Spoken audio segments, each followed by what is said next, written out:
Hello everyone, कैसे हैं आप सब और क्या हाल समाचार हैं आपके। देखिए मार्केट क्या है, रोज नया हाई बना रहा है। लेकिन हम आज एक ऐसे सेक्टर के बारे में बात करेंगे जो डाउन पर है, यानी एक डार्क हॉर्स। ऐसी हिम्मत क्यों हुई हमारी वो बताते हैं। जब मैंने यहां पर सिखाया ना कि one stock for all sector कैसे सेलेक्ट किया जाता है और जब दिखाया तो आप लोगों ने बहुत प्यार दिया, थैंक यू।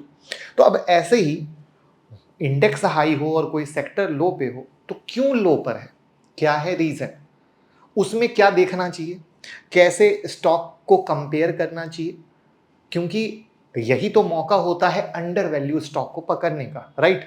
तो आज हम इसी के बारे में बात करेंगे और आपको सेक्टर के बारे में भी बताएंगे, स्टॉक को कंपेयर करके भी दिखाएंगे। लेकिन कोई बाय सेल एडवाइस नहीं है, ये याद रखिएगा। आपकी नजर में कौन कौन सा सेक्टर यहां से डार्क हॉर्स वाला कंडीशन में है जो बेहतर रिटर्न दे सकता है, कमेंट में बताइए। तो भैया पहली बार आए हैं तो चैनल को सब्सक्राइब कर लीजिए, बेल आइकॉन हिट कर लीजिए, जिससे वीडियो जो अपलोड होती है आपको पता चल सकेगी और आप सीखते रहेंगे तो कमाते रहेंगे। तो सबसे पहले हम ये देखेंगे कि क्यों ये सेक्टर स्लो डाउन में है, आगे फ्यूचर क्या है और क्या कंपनी जो एक स्ट्रांग पोजीशन की खिलाड़ी है सच में है या नहीं है। तो लास्ट तक देखिएगा तभी एक समरी बना पाइएगा। तो सबसे पहले जिस सेक्टर की हम बात कर रहे हैं वो मेटल सेक्टर है और स्टील का सेक्टर। एकदम करंट सिनारियो की बात करें तो मेजर 3 रीजन है जिसकी वजह से पूरा सेक्टर प्रॉब्लम फेस कर रहा है।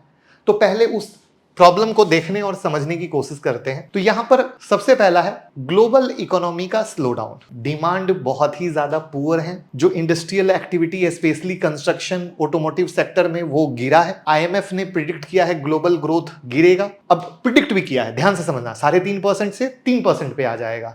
ठीक है, चाइना से जो स्टील की डिमांड है वो गिरी है, ग्लोबल कंजप्शन में गिरावट आई है। ठीक है, तो ये कई सारी चीजें हैं जो स्टील, तो आप जानते हैं कंस्ट्रक्शन की कहानी है, तो वहां पर पहला रीजन। दूसरा है राइजिंग इनपुट कॉस्ट। आयरन और प्राइस जो है वो बहुत तेजी से बढ़ गए हैं। वो 100 टन पर डॉलर था जो बढ़कर 120 पे आ चुका है। तो भैया प्राइस बढ़ गए, ये एक हो गया। एनर्जी कॉस्ट अगर आप देखो तो अगेन एनर्जी कॉस्ट 15% के करीब बढ़ गए हैं, जिससे क्या हो रहा है, स्टील इंडस्ट्री का मार्जिन, प्रॉफिट मार्जिन गिर रहा है। अब अगर आप समझो कि हम कोई चीज प्रोडक्ट बना रहे हैं, ठीक है, और अगर हम कोई प्रोडक्ट बना रहे हैं और उसमें खर्च लग रहे हैं प्रोडक्ट बनाने में, जिस भी तरीके से हो, अगर उसकी कॉस्टिंग बढ़ जाएगी तो हमारा प्रॉफिट गिरेगा ना। तो वो कहानी भी है कि भैया हमारे कॉस्ट गिर रहे हैं, लग रहे हैं, कॉस्ट के खर्चे बढ़ रहे हैं तो हमारा प्रॉफिट गिर रहा है। तो अगेन क्या होगा, वो कंपनी, वो शेयर, वो सेक्टर परफॉर्म नहीं करेगा। याद रखिएगा, ये जो तरीका बता रहा हूं आप इस तरीके से किसी भी सेक्टर की एनालिसिस कर सकते हैं। इसलिए प्लीज पॉइंट को नोट करते जाइएगा कि मैंने कैसे सोचा। मैंने पहले सोचा इंटरनेशनल लेवल पे, ठीक है, कि भैया इंटरनेशनल लेवल पे क्या कहानी चल रही है। फिर मैंने सोचा कि भैया इनपुट कॉस्ट बढ़ गए, कंपनी के लिए तो वो इंपॉर्टेंट है, राइट। अब रीजन 3 पे आते हैं, ओवर सप्लाई। ठीक है, अब over supply, steel production hit कर चुका है 1.9 बिलियन टन इन 2024। ठीक है, और वो भी बिना डिमांड के, मतलब डिमांड घट रही है, प्रोडक्शन बढ़ा है, तो ओवर सप्लाई हो गया। प्राइस का गेम कब होता है, डिमांड सप्लाई पे होता है। तो वो यहां पर हुआ, जिससे अगेन 10 से 15% का प्राइस में गिरावट आई है। ठीक है, उसके बाद हॉट रोल्ड कॉइल जो है स्टील के प्राइस वो भी गिरे हैं, तो अगेन ये इंपैक्ट आ रहा है। तो ओवर सप्लाई और प्राइसिंग प्रेशर, तो 3 रीजन आपने यहां पर समझा। जो आप इस 3 रीजन को किसी भी सेक्टर के एनालिसिस में उस सेक्टर के क्या पॉइंट हो सकते हैं उसके आधार पर एनालिसिस करने की कोशिश कीजिएगा। ये हमारा तरीका है, फंडामेंटल आप कैसे सोच सकते हैं सिखाने का। मतलब ओवरऑल अगर बात करें तो सारे ही इंपॉर्टेंट पॉइंट अभी तक निगेटिव है। लेकिन अब ऐसा हमेशा तो चलने वाला नहीं है, राइट। सेक्टर अनफोल्ड होगा, वैल्यू अनलॉक होगा, बिजनेस ग्रोथ होगा, यही लोग समझते नहीं है, राइट। लेकिन इंपॉर्टेंट है कि ऐसे निगेटिव इन्वायरमेंट में वैल्यूएशन पर, प्रॉफिट पर, ग्रोथ के आधार पर, राइट, प्लस जिनके मार्केट शेयर या एक्सपोर्ट या मतलब कोई भी सेगमेंट में वो बड़े प्लेयर हैं, हमें ऐसा सोचना पड़ेगा। तो ऐसे ही कुछ मेटल की कंपनी और उसके डेटा सेट को समझने की कोशिश करते हैं, ठीक है, जिससे कि हम पॉइंट पर आ पाएंगे। तो यहां पर अगर हम मेटल स्टॉक आते हैं तो हमने क्या किया, 5 खिलाड़ी हैं मैदान में, 5 खिलाड़ी को निकाला, 5 खिलाड़ी में रेवेन्यू पकड़ा, इब्डा पकड़ा, आरओई पकड़ा और नेट प्रॉफिट मार्जिन पकड़ा। देखिए फिर से बोलूंगा, ऐसे ही सेक्टर देखे जाते हैं। तो वहां पर हम देख रहे हैं कि रेवेन्यू पे कौन ग्रोथ कर रहा है, इब्डा पे कौन ग्रोथ कर रहा है। तो आप टाटा स्टील का देखोगे, इब्डा पे जो ग्रोथ है वो मार्जिन ग्रोथ काफी अच्छा है। उसके बाद जेएसडब्ल्यू स्टील का है और एनएमडीसी का है। ठीक है, अगर हम रेवेन्यू ग्रोथ पे आते हैं तो अगेन रेवेन्यू ग्रोथ पे आप टाटा स्टील को पकड़ोगे। ठीक है, नेट प्रॉफिट मार्जिन पे आते हैं तो टाटा स्टील को पकड़ोगे, जेएसडब्ल्यू स्टील को पकड़ोगे। ठीक है, आरओई पे आते हैं तो टाटा स्टील और जेएसडब्ल्यू स्टील को पकड़ोगे और एनएमडीसी को, यानी मोटा मोटा पकड़े हैं तो टाटा स्टील भी सही तरीके से, जेएसडब्ल्यू स्टील भी और एनएमडीसी भी। मतलब ये एक तरीका है कि मतलब ये जो पैरामीटर है उस पे कहां कौन खड़ा है, राइट। अब इन चीज के अलावा एक दो पॉइंट और है, जैसे ओवरऑल मार्केट शेयर में टाटा स्टील क्या करता है, 35% का मार्केट कैप्चर करता है, तो ये टाटा स्टील के लिए प्लस पॉइंट हुआ।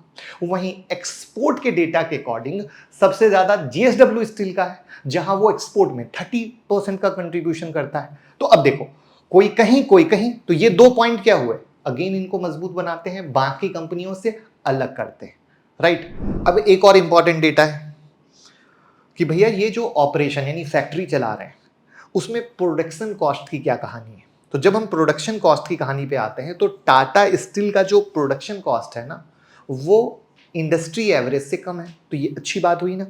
वैसे ही अब कैपेसिटी जो है हर फैक्ट्री की अपनी होती है कि हम इतना प्रोडक्शन कर रहे हैं, हम इतना प्रोडक्शन कर रहे हैं, बट अगर मान लो 100 केजी बनाने की है तो क्या सच में हम 100 केजी प्रोडक्ट कर पा रहे हैं। तो वहां पर जब हम देखते हैं तो जेएसडब्ल्यू स्टील जो है इसकी जितनी कैपेसिटी है उसका 90% क्या कर रहा है, अपनी कैपेसिटी को यूटिलाइज कर रहा है। तो यानी डिमांड है तभी तो 90% यूटिलाइज कर रहा है। तो ये एक नजरिया होता है। अब इस नजरिए पे हम लोग और देखने की कोशिश करते हैं और स्क्रीनर की हम हेल्प लेने की कोशिश करते हैं। अब स्क्रीनर में जब हेल्प लेने पे आते हैं तो एग्जाम्पल के लिए हमने टाटा स्टील किया, अब हम टाटा स्टील पे आते हैं तो आप टाटा स्टील में आओगे, इंडस्ट्री पी 22.7 और स्टॉक पी 118 का है, यानी अगेन अगर पी बेसिस पे आ जाओ तो बहुत महंगा है और पीजी रेशियो क्या है, माइनस में है, निगेटिव है। लेकिन यहां पर अगर हम पीयर कंपैरिजन में आते हैं और पीयर कंपैरिजन में जब हम टाटा स्टील और जेएसडब्ल्यू को पाते हैं तो आप पाओगे कि अरे बाबा जेएसडब्ल्यू स्टील तो काफी सस्ता है पी बेसिस पर। ठीक है, पी बेसिस पर काफी सस्ता है। वहां पर अगेन जैसा कि आपने कई पॉइंट देखा कि दोनों एक दूसरे को कॉम्पीट करने की कोशिश कर रहे हैं। वहां पर आप देखो क्वार्टर प्रॉफिट जो है यहां पर इसका पॉजिटिव है, इसका निगेटिव है, तो ये एक वेरिएशन चल रहा है। जहां पर देखो इसका पीजी क्या है, जेएसडब्ल्यू स्टील का पॉजिटिव है, इसका क्या है, निगेटिव है। तो ये एक अपने आप में टक्कर वाली कहानी चल रही है जहां पर दोनों कंपनी अच्छे तरीके से चल रही है। यहां पर आप ये देखो ऑपरेटिंग प्रॉफिट देखो, मोटा मोटा 6000 करोड़ के पास में फ्लैट चल रहा है, ओपीएम परसेंटेज 11% के पास में फ्लैट आ चुका है। तो दिस इज द पॉइंट जहां पे आपको ये पता चलता है कि कंपनी क्यों नहीं परफॉर्म कर पा रही है और किस तरीके से अटकी हुई है। अब इसी को मैं थोड़ा सा क्वार्टर को दिखाने के लिए जेएसडब्ल्यू स्टील पे भी आता हूं।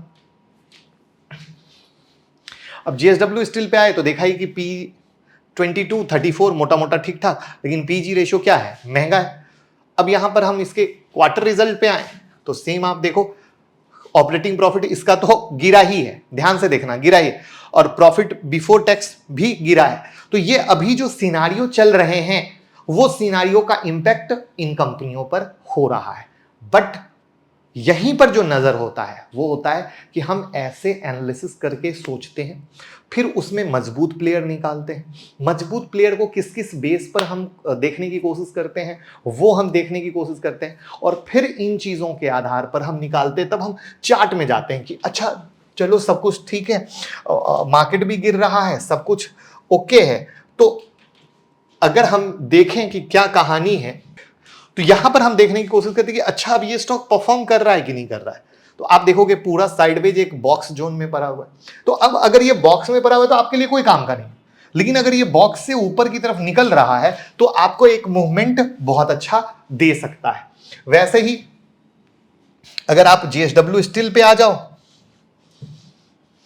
अब ये क्या देखोगे, ये खराब रिजल्ट के बाद भी परफॉर्म कर रहा है, देख रहे हो ना आपके सामने। तो दिस इज द खराब, मतलब जो आपने देखा गिरावट। देखते हैं कि भैया कहानी क्या है, कंपनी किस तरीके से चल रही है। तो कंपनी क्या, आपने देखा जेएसडब्ल्यू स्टील का एक्सपोर्ट में भी अच्छा है, अपनी कैपेसिटी का पॉजिटिव भी लेकर बैठी है, एक्सपोर्ट भी कर रही है। प्लस आपने क्या देखा कि कई सारे पैरामीटर पर टाटा स्टील को भी टक्कर दे रही है, चाहे पीवी रेशियो पे देखो, तो वो सारे नजरिया ऐसे हैं टाटा स्टील से आउट परफॉर्म करने में हेल्प कर रहे हैं, right.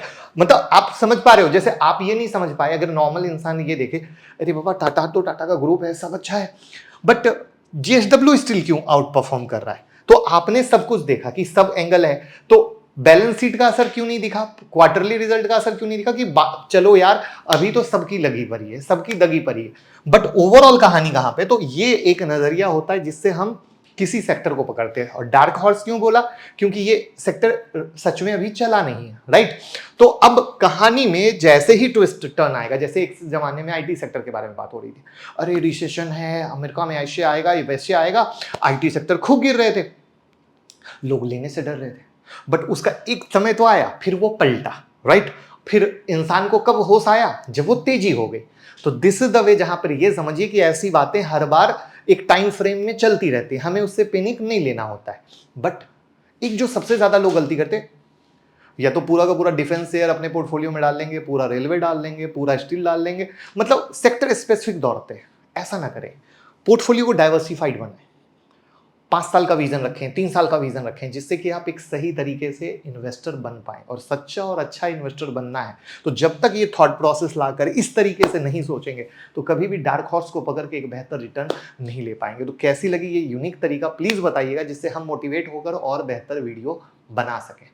Thank you so much.